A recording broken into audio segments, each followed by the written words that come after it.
Yo, what's going on, guys? It's your boy. Welcome back to another video. Today we're going to be talking about Beetlejuice, currently out in theaters. I had a really good time with this movie. I thought that it was the perfect way to start off the spooky season. Let's talk about it, shall we?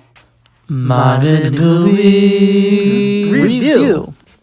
Okay, so right off the bat, I do want to go ahead and say I had a really good time with this movie. If you have not seen it, I definitely would recommend going and checking it out in theaters right now. Very entertaining movie, incredibly hilarious. I think that there's so much to love about this movie. If you like the first one, it matches that energy, that vibe so perfectly, and I think that Tim Burton did a really good job of bringing us back into that exact same world. For the most part, I absolutely loved the general feel of this movie. It is so good, and honestly, I'm so glad that this movie was able to have a sequel after all these years because it felt very necessary. It felt very complete, and I absolutely loved the feeling of this movie.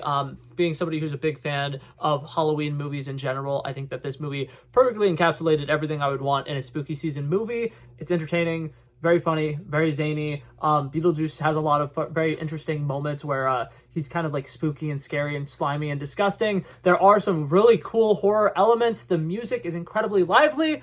I love this film. We're going to dive deep into this, but I do want to go ahead and before I get too far into this, issue a spoiler warning for anybody who has not seen it. I don't think that this is a movie that will necessarily be ruined via spoilers, but I do think that there are a couple things that you might not want ruined for you. So if you haven't seen it, maybe pause this video, come back to it later. But that being said, let's dive into this, shall we? Alrighty, so the first thing I do want to go ahead and say before I get too far into this video, this is a legacy sequel, and with a lot of movies nowadays, a lot of people are complaining about, oh my god, they're just reusing the same IP, or oh my god, did this movie really need a sequel? I think that this movie actually feels very well deserved and very well earned, and I think that it did a really good job of bringing kind of a more modern twist to the Beetlejuice movie, and I like the fact that it kind of like evolved the film instead of it just feeling like the exact same movie but done a second time. It definitely has a lot more elements. It builds a lot of like different stuff in the world of, you know, like the underworld and stuff like that. We're learning more and more about this universe that we're in, and I think that that's really fantastic. I think that the world building here is absolutely incredible, and something that has been said a couple of times before this movie came out was that this sequel it feels like something that like they had to wait for this sequel to be made because they needed to wait for Jenna Ortega to really come on the scene because she like perfectly filled the role that she needed to play in this movie. And I absolutely agree. I think that she was incredible in this movie. I feel like William Dafoe was a very great addition to this cast, and just overall this movie was very fun, and I loved every single different surprise actor that showed up in this. Danny DeVito is in this movie. Very limited. He's only in like one scene and then he gets killed off, but he's in this. It's very fun. There's a lot of very whimsical music. I absolutely love how much they used a lot of different fun and upbeat songs in this. Like, absolutely fantastic. At some point, they have a area in the underworld called the Soul Train, and they're playing a lot of very fun, like, funky music during those sequences. Whenever we see Danny DeVito's character, he's listening to music, and that's a whole lot of fun. And I really just love how much they really used music in here. There was a lot of really fun needle drops. Once again, Danny Elfman did the score for this movie, and Danny Elfman is absolutely incredible. I think he's up there with like Hans Zimmer, where it's like if his name is on a movie, you know it's going to have incredible sound and score through the entire film. So overall, absolutely love that. I think that him and Tim Burton worked really well to create this eerie kind of like spooky feeling without it necessarily being terrifying, you know? And I really enjoyed that. I thought that that was awesome. One thing that I really enjoyed about this movie, there actually are some great horror elements in this film. I feel like there's not a lot of like necessarily scary moments, but there is a scene where Winona Ryder's character is running into a house after discovering that everybody in that house is actually all ghosts, and you see the two of the characters like turn around for the first time, and you're seeing like a saw in one of their heads, and then the other one has like a like electric whisk or something in their head, and it's kind of terrifying to see it because it's very jarring, and then like the score just kind of like chimes in with like a very like harsh like noise, and oh my god, very satisfying. I think that that was incredible, and I definitely think that overall there's a lot of moments like that where it's like spooky and scary, and I love that. I do kind of want to compare this movie a little bit to another horror movie that came out in the past that recently had a legacy sequel.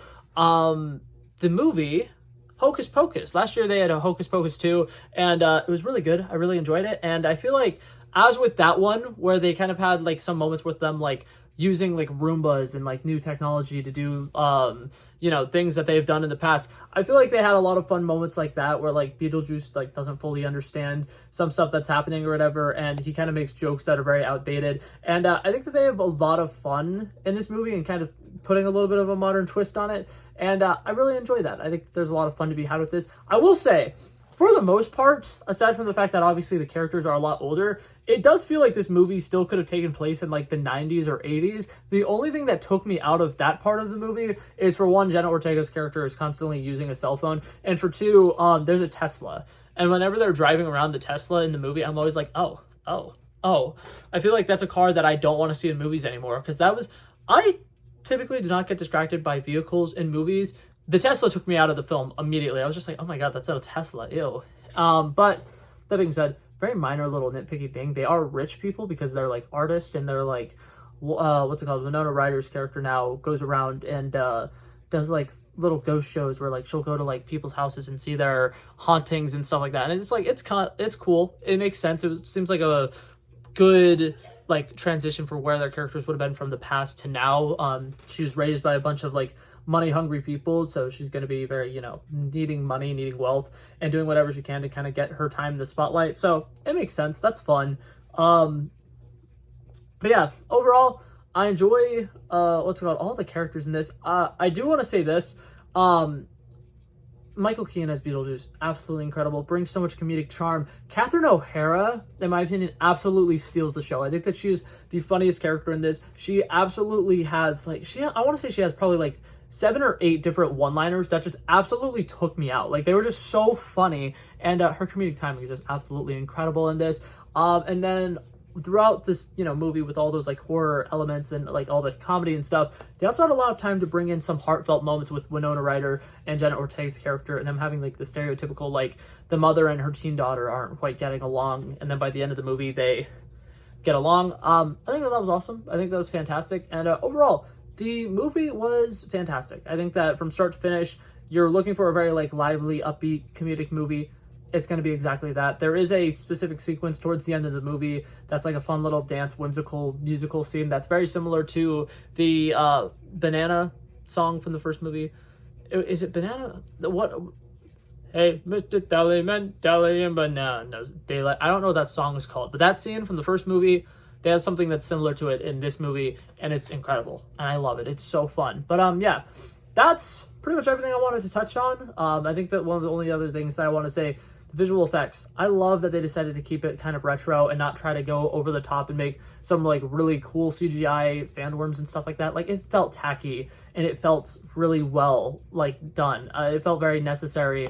And I loved it. They completely matched the vibes and the energy of the first movie. And if you like the first movie, you're going to like this one just as much. But yeah, that being said, if I was to give this movie a final rating on a scale of 1 to 100, I'm going to give it a solid 86. I feel like there's definitely a lot of things that it could have potentially improved upon. I think that the beginning of this movie did start off a little slow, and some of the stuff that they're doing with Jenna Ortega's character in the first act, I'm like, it doesn't feel fully necessary, and it kind of feels a little forced. But once we get into the underworld stuff, it picks up the pace and it gets really, really good. So overall, I really enjoyed it. Definitely would recommend checking it out. And yeah, that's going to be it for this video, guys. Thank you guys so much for coming by checking it out. I love and appreciate you guys so much for watching. And if you liked it, feel free to like and subscribe. I'll hopefully see you guys in the next one. Peace out. Bow, bow, bow.